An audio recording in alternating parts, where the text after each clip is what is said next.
predictably, inconsistently brilliant. There's been moments of brilliance. There's been moments of real inconsistency, and again, we've been so predictable as well at times. It's been a real range of emotions. Last summer was tough. Losing Grealish was a massive blow, but I think in the long run now, I think it's going to stand us in better stead.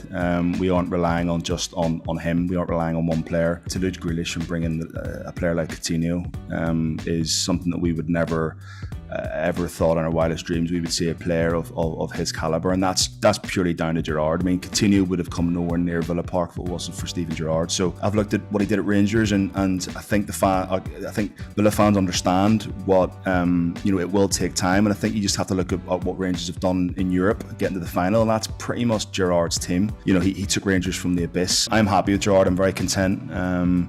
He says the right things. He looks the part. He has that demeanour and that presence about him. And if you're a player, then surely you're going to want to work under him, and you're going to want to listen to what he says, because for me, he was one of the best midfielders of all time. He came in on the back of five defeats in a row, came in and got 2 back-to-back wins straight away. And you look at a player like Jacob Ramsey, for instance, who I think is going to be world class. He will be the next sort of Jude, Bellingham, Jack Grealish. He's going to be on that level.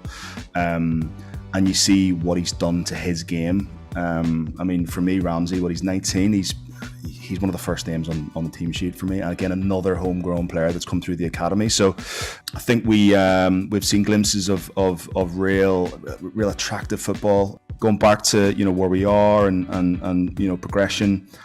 Yes, we're in the same place positionally than last season. At the minute, our points tally will probably be slightly lower, but I think if we can finish inside that top 10, and you got to look at what the likes of West Ham and Wolves and Brighton are doing.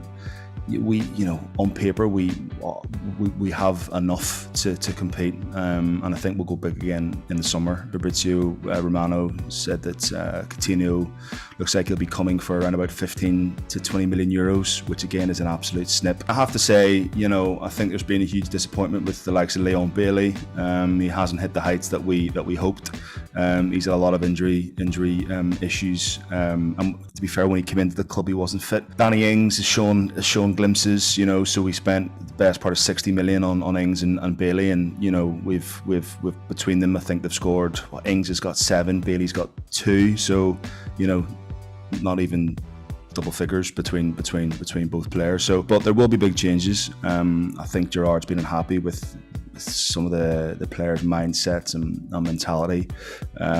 We aren't ruthless enough, and we'll see. This time next season, I would take next season. I would take another top 7, top 8 finish next season. That's where I think we need to aim for. I think the 7-2 victory last season doesn't get spoken about enough. They were missing Mane and Alisson. That was it.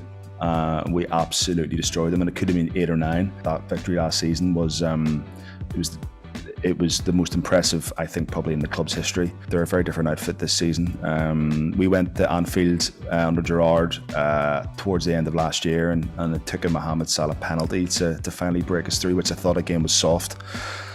But I just don't know what kind of Liverpool team are going to turn up. Their schedule is obviously just it's ridiculous. It's a strange one. I mean, although we're not playing for anything ourselves, we can have a massive impact in the title challenge and the relegation. It must be difficult for Gerrard, who is obviously a bona fide Liverpool fan. If we get anything out of the game tonight and it potentially stops them from winning the league, it's going to be difficult. And then you look at the last game of the season, you add in the Grealish factor to that as well. Grealish leaves Villa to try and win trophies, and could Villa be the team that go and miraculously get a result at the Etihad on the last game of the season, and it means that Liverpool win the league? Does Coutinho score the winner from a free kick? So there's all these little kind of sort of funny little predicaments that could happen. Listen, football does tend to throw them up quite a lot. Gerrard's only going to get near Liverpool if he does an incredible job at Aston Villa. Simple as that. So if Gerrard takes us to, God forbid, top 4, whatever, takes us to an FA Cup, takes us to a League Cup, whatever it may be, then as Villa fans, you can't ask for any more. Don't bring in Gerrard for for the sake of bringing in Gerrard. Like he has to earn the right to manage there.